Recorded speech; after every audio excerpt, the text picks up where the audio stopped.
The Atlantic was a wall of black ink, hiding the jagged teeth of the reef until the very last second. The Santa Maria did not groan. She shattered. A sound like 1,000 dry branches snapping echoed through the hull as the keel ground against stone, throwing the crew from their bunks. The ship lurched, tilting violently to the port side, throwing crates and barrels into the rising surf. Christopher Columbus lunged for the railing, his hands gripping the cold, slick wood as the deck angled toward the abyss. Below, the roar of rushing water drowned out the shouts of the men. They scrambled to patch the breach, stuffing canvas into the jagged tiers. But the ocean poured in faster than they could bail it out. The ship groaned, a deep, metallic vibration that rattled the teeth of every man. Then, the tilt became a slide. The stern rose, the bow dipped, and the Santa Maria surrendered to the current. Within minutes, the surface of the Atlantic smoothed over, leaving only floating debris and the silence of a history that would never be written. The wreckage settled into the silt, and the Atlantic returned to its ancient, undisturbed rhythm. No other sails appeared on the horizon. No flags followed to claim the western shores. The ocean remained a vast, uncrossed barrier, a liquid desert that swallowed the ambition of the old world. Centuries drifted by like slow tides. In the west, the land breathed without the pressure of foreign arrival. Forests grew dense and deep, unchecked by the demands of colonial expansion. The soil remained rich, unturned by the heavy plows of distant empires, and the air stayed clear of the smoke. Without the arrival of new diseases or the hunger for silver, the indigenous nations followed their own internal logic. The continent existed in a state of total isolation, a world unto itself. The barrier of the sea held firm. Across the vast woodlands of the north, the Haudenosaunee Confederacy began to weave its disparate nations into a single, unbreakable cord. It did not happen through the edge of a blade, but through the rhythm of the council fire. Leaders from the Mohawk, Oneida, Onondaga, Cayuga, and Seneca gathered, their voices rising in a deliberate, measured cadence. They sat in the dim light of the longhouses, passing the shell bead belts from hand to hand, each bead a physical anchor for a shared memory or a binding law. This was a government built on the weight of the spoken word. Every decision required the consensus of the elders, a process that demanded patience and the ability to listen until the conflict dissolved into agreement. They mapped their territory not with fences, but with the reach of their influence and the strength of their alliances. As the decades passed, the Confederacy expanded its reach, integrating new voices into the circle of the great law of peace. The power resided in the collective will of the people, expressed through the smoke of the council fire and the steady, rhythmic pulse of their oral traditions.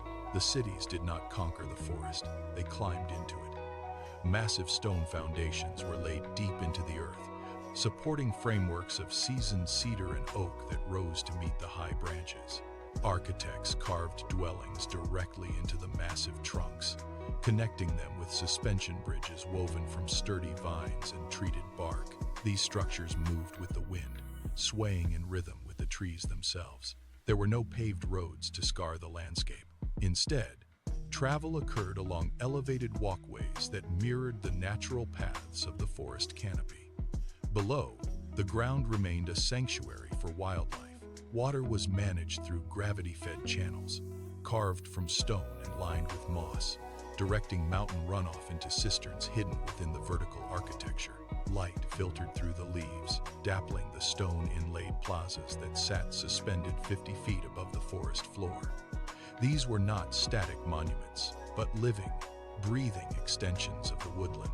The air remained cool and damp, filled with the scent of pine and damp earth. Far to the south, the Pacific coastline bristled with the arrival of foreign sails. Ships anchored in the shallow bays, their crews preparing to probe the rugged cliffs that guarded the Andean interior. They did not expect the speed of the response. Runners stationed along the high ridges signaled the approach with smoke by day and fire by night. Before the first landing party could secure a foothold on the rocky shore, the mountain garrisons descended the steep slopes with practiced precision. The Inca forces did not meet the invaders in open water. They waited for the tide to trap the boats against the jagged reefs. Archers positioned on the cliff faces rained down obsidian-tipped arrows, turning the shoreline into a wall of resistance. Every attempt to penetrate the mountain passes was met by a coordinated blockade of boulders and spear-wielding defenders. The ships eventually turned back toward the horizon, leaving the coast undisturbed. The Andes remained a fortress, isolated and impenetrable. High in the mountains, Cusco sprawled across the valley floor like a map etched in stone. The city was a masterwork of masonry, where granite blocks were fitted with such precision that no mortar was required. Thin veins of gold were hammered into the seams of the walls, catching the sunlight and turning the city into a shimmering beacon against the dark peaks. This was not merely a center of power, it was a hydraulic marvel. Thousands of stone-lined terraces climbed the surrounding slopes, creating a vertical landscape of green. Engineers had diverted glacial streams into complex channels that snaked through every district. The water flowed in a constant, controlled rhythm, cascading from the highest terrace down to the lowest basin. This system fed the millions who lived within the city walls, ensuring a harvest that never failed. Grain stores were carved into the mountainside, kept cool by the altitude and ventilated by stone shafts. In the central plazas, the sound of rushing water provided a constant backdrop to the movement of the people. It was a metropolis that breathed with the mountain, a self-sustaining engine of stone and water that defied the harshness of the high altitude. Inside the administrative chambers of Cusco, the empire was calculated not in ink, but in tension and knot. Scholars sat in rows, their fingers moving with rhythmic precision across strands of dyed fiber. Each knot represented a specific quantity, a harvest yield, or a census count. These quipu were the memory of the state, portable and durable, capable of being rolled and carried across the most treacherous mountain passes. A runner arrived at the plaza, his lungs burning from the ascent, and handed a fresh bundle to the waiting archivist. The new data was integrated instantly. The knots tightened to lock the information into the imperial record. This was a living network, stretching from the coastal lowlands to the highest alpine pastures. The empire functioned as a single, synchronized organism, held together by the silent, knotted language of the strings. Thousands of miles away, the shipyards of the Ming dynasty hummed with the sound of adze against teak. Massive hulls, longer than any structures on land, rose from the dry docks like wooden cathedrals. The focus of the empire had shifted from the northern frontiers to the horizon of the Indian Ocean. Thousands of ships, their sails dyed in deep ochre, moved in disciplined formations, catching the monsoon winds. Navigators stood at the prow, their eyes fixed on the stars and the subtle shifts in current, mapping the vast expanse. From the ports of East Africa to the islands of Oceania, a web of trade routes solidified. Cargo holds were filled with porcelain and silk. In the bustling harbors of the Indian Ocean, the arrival of the treasure fleet was a daily occurrence, a pulse of activity. The ocean was no longer a barrier, it was the primary highway, a vast blue theater where the Ming dynasty orchestrated the movement. Deep in the heart of the Sahara, Timbuktu stood as a fortress of intellect and commerce. The air in the city squares was heavy, with the scent of desert dust and drying ink. Caravans arrived daily, their camels laden with slabs of salt and heavy leather pouches of gold. Yet the true currency of the city was found in the libraries. Scholars sat on woven mats in the shade of mud brick walls, their hands tracing lines of Arabic script on vellum. A merchant paused his trade to listen as a philosopher argued the nature of justice, the two men exchanging ideas with the same intensity they applied to the price of gold. This was the Mali Empire, where the pursuit of knowledge was as vital as the extraction of wealth. The city functioned as a global clearinghouse for philosophy, science, and theology. Every caravan that departed for the Mediterranean or the southern coast carried not just precious metals, but scrolls of astronomy, mathematics, and law. Timbuktu did not merely trade in goods, it exported a vision of human progress rooted in dialogue and inquiry. As the sun set over the desert, the city glowed with the quiet industry of 1,000 pens, a beacon that drew thinkers from across the continent. Across the globe, the map had ceased to be a singular, unified entity. Instead, the world functioned as a mosaic of distinct, self-sustaining regional civilizations. There were no sprawling, standardized industrial grids connecting the continents, nor were there the familiar, repetitive chains of commerce that once defined a globalized market. In the Americas, the Haudenosaunee managed their forest canopy with a precision that left the wilderness intact, while the Inca maintained their terraced mountain empires through a complex, localized network of quipu records. These societies thrived by deepening their roots in their specific geographies rather than expanding outward to conquer. Technology followed this path of divergence. Metallurgy, astronomy, and ecological engineering were refined to serve the immediate needs of each region, prioritizing stability over the extraction of fossil fuels. A traveler moving from the bustling, gold-rich centers of Africa to the timber-integrated cities of North America would find no shared language of industry, but rather a profound difference. The planet was quieter, slower, and deeply fragmented by design. Each civilization operated as a closed, healthy loop, producing what it needed and trading only for what it lacked. The history of human progress had been written in local dialects, creating a global landscape where the absence of a single, overarching system allowed for a diversity of life. While the rest of the world flourished in self-sustaining abundance, the kingdoms of Europe remained trapped in a cycle of persistent want. Without the influx of silver and crops from across the Atlantic, the continent had become a collection of fragmented, resource-strained territories. In the northern reaches, the soil had grown tired, yielding less with every passing season. Granaries stood empty by midwinter, and the silence in the villages was broken only by the wind rattling through unmaintained stone walls. Technology here had stalled, locked in a desperate struggle for basic survival. There were no grand irrigation systems or vast libraries. There was only the daily labor of trying to coax life from exhausted land. A traveler crossing the borders of these petty states would find roads that had crumbled into dirt tracks, connecting towns that had not seen a new building in generations. Famine was not an occasional crisis, but a constant, looming shadow.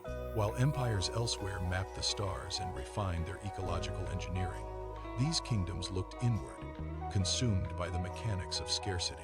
Beyond the borders of the struggling kingdoms, the planet breathed with a different rhythm. Because the vast wildernesses of the Americas were never subjected to the systematic clearing of colonial expansion, the Earth remained a massive, living lung. Millions of acres of ancient forest canopy remained unbroken, stretching across continents like a deep, green sea. These forests acted as a global thermostat, sequestering carbon and maintaining a climate that stayed cool and predictable. There were no massive plumes of industrial smoke to choke the horizon, nor were there the heat-trapping scars of concrete cities. Instead, the air remained crisp, carrying the scent of damp earth and pine needles. The hydrological cycles remained undisturbed. This was a planet defined by its biological resilience. The temperature remained steady, spared from the spikes of a warming world. The world was thriving in a state of ecological balance, where the great forests were never felled for the sake of global industry. Human ingenuity took a different path, one that bypassed the burning of ancient carbon. Without the reliance on fossil fuels, the world turned its collective focus toward the mastery of metals and the movements of the heavens. In the great workshops of the Inca and the Ming, artisans perfected alloys that were lighter, stronger, and more durable than any forged in an industrial furnace. They treated metallurgy as a sacred science, refining ores with focused heat and precision, creating tools that lasted for centuries rather than years. Simultaneously, the study of the stars became the foundation of global coordination. Massive observatories, built from stone and polished bronze, tracked the celestial cycles. Engineers prioritized the flow of energy through water and wind, designing intricate systems that harnessed the natural power of the landscape without scarring it.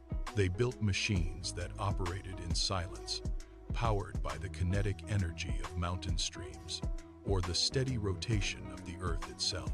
The result was a civilization that achieved complexity through harmony rather than domination. The tools of this age were designed to understand and amplify its inherent potential. Look across the horizon of this world, and the most striking feature is what is missing. There are no jagged silhouettes of skyscrapers piercing the clouds, no sprawling concrete grids that sever the earth into sterile blocks. The cities do not dominate the landscape, they dissolve into it. In the heart of the Haudenosaunee territories, dwellings are woven into the forest canopy, crafted from stone and timber that mirror the surrounding groves. There is no asphalt to seal the soil, no humming power lines to tether the sky. Instead, the infrastructure is entirely ecological. Water flows through terrace channels that double as irrigation for the crops, and paths follow the natural contours of the hills, worn smooth by generations. The lack of digital grids means the world is not tethered to a central signal. Information moves through the physical world via quipu knots and oral traditions. This is a deliberate choice of design. Engineers here do not build to conquer the terrain, but to integrate their structures into the existing biological flow.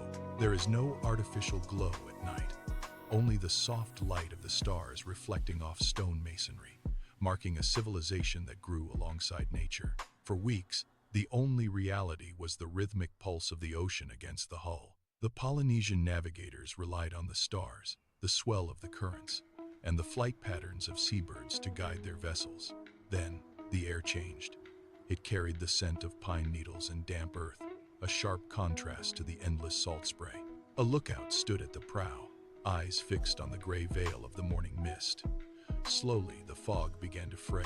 A jagged line of cliffs emerged, rising steep and dark from the churning surf.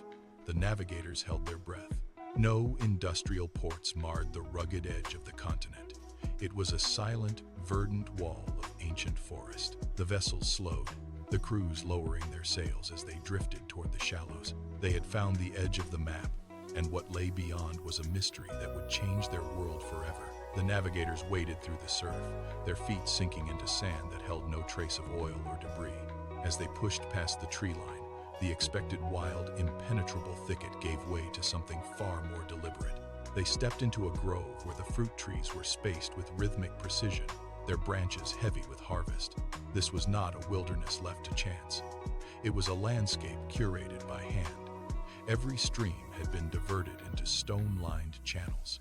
They found clearings where the ground was carpeted in edible tubers and medicinal herbs, arranged in patterns that maximized growth. There were no scars of excavation, no pits from mining, and no charred patches from factory runoff.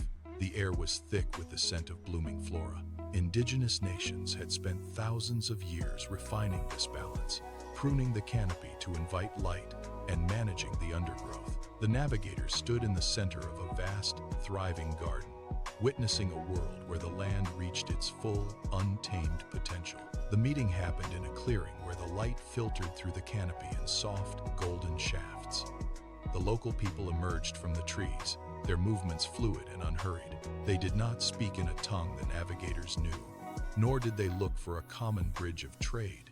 Instead, they shared a song, a rhythmic cadence that rose and fell with the wind. The navigators listened, realizing the melody held the history of the soil, the cycles of the rain, and the names of every plant in the grove. This was the true record of their progress. It was not stored in cold, static ledgers, but lived in the breath and the tongue of the people. Each valley, each mountain range, and each coastal inlet possessed its own unique dialect, a precise tool for describing the specific world they inhabited. There was no need for a single universal language to flatten the complexity of the earth. The navigators watched as the locals demonstrated a method of grafting branches to increase yield, explaining the process through gestures and precise localized terms. Every word was a testament to thousands of years of observation and refined wisdom. They understood then that the world had not failed to unify. It had succeeded in diversifying. Human achievement was not measured by the reach of an empire, but by the depth of the connection between a community and its home. The silence of the forest was filled with the richness of 1,000 different stories. The navigators sat by the fire, the crackle of dry wood the only sound for miles. They had spent months navigating the open ocean, a life defined by the constant, aggressive motion of waves and the relentless demand of the wind. Here, the world possessed a different pulse. It was a slow, deliberate rhythm that matched the turning of the seasons rather than the ticking of a clock. They watched the local people move through their tasks, each action performed with an economy of effort that suggested a deep, ancestral familiarity with the geography. There was no rush to extract, no urgency to consume, and no frantic race to expand. The continent breathed in cycles of growth and rest, a vast, interconnected organism that prioritized longevity over speed. As the sun dipped below the horizon, the landscape seemed to settle into itself, the mountains and valleys anchoring the sky. The navigators realized that this stillness was not an absence of progress, but the result of a profound, long-term commitment to the land. Each continent on this planet held its own unique soul, a distinct character forged by the specific soil, the particular stars above, and the generations who had walked the same paths. The world was a mosaic of these quiet, self-sustaining regions. Above them, the constellations traced the same paths they had for millennia, unobserved by the frantic eyes of empires that never rose. The navigators looked down at the dark, fertile earth, realizing that history here was not carved into monuments of stone or written in the blood of conquest. It was written in the soil, in the precise placement of every stone, and in the alignment of the stars that guided their ancestors home. This was a humanity that had chosen the slow, enduring rhythm of harmony. They had traded the reach of the sword for the depth of the root. As the embers of the fire faded, the silence of the continent felt like a promise. It was a world that had not been broken by the hunger for more, but preserved by the wisdom of enough. In the quiet, they finally understood that the true measure of progress was not how far one could travel, but how deeply one could belong to the place they called home.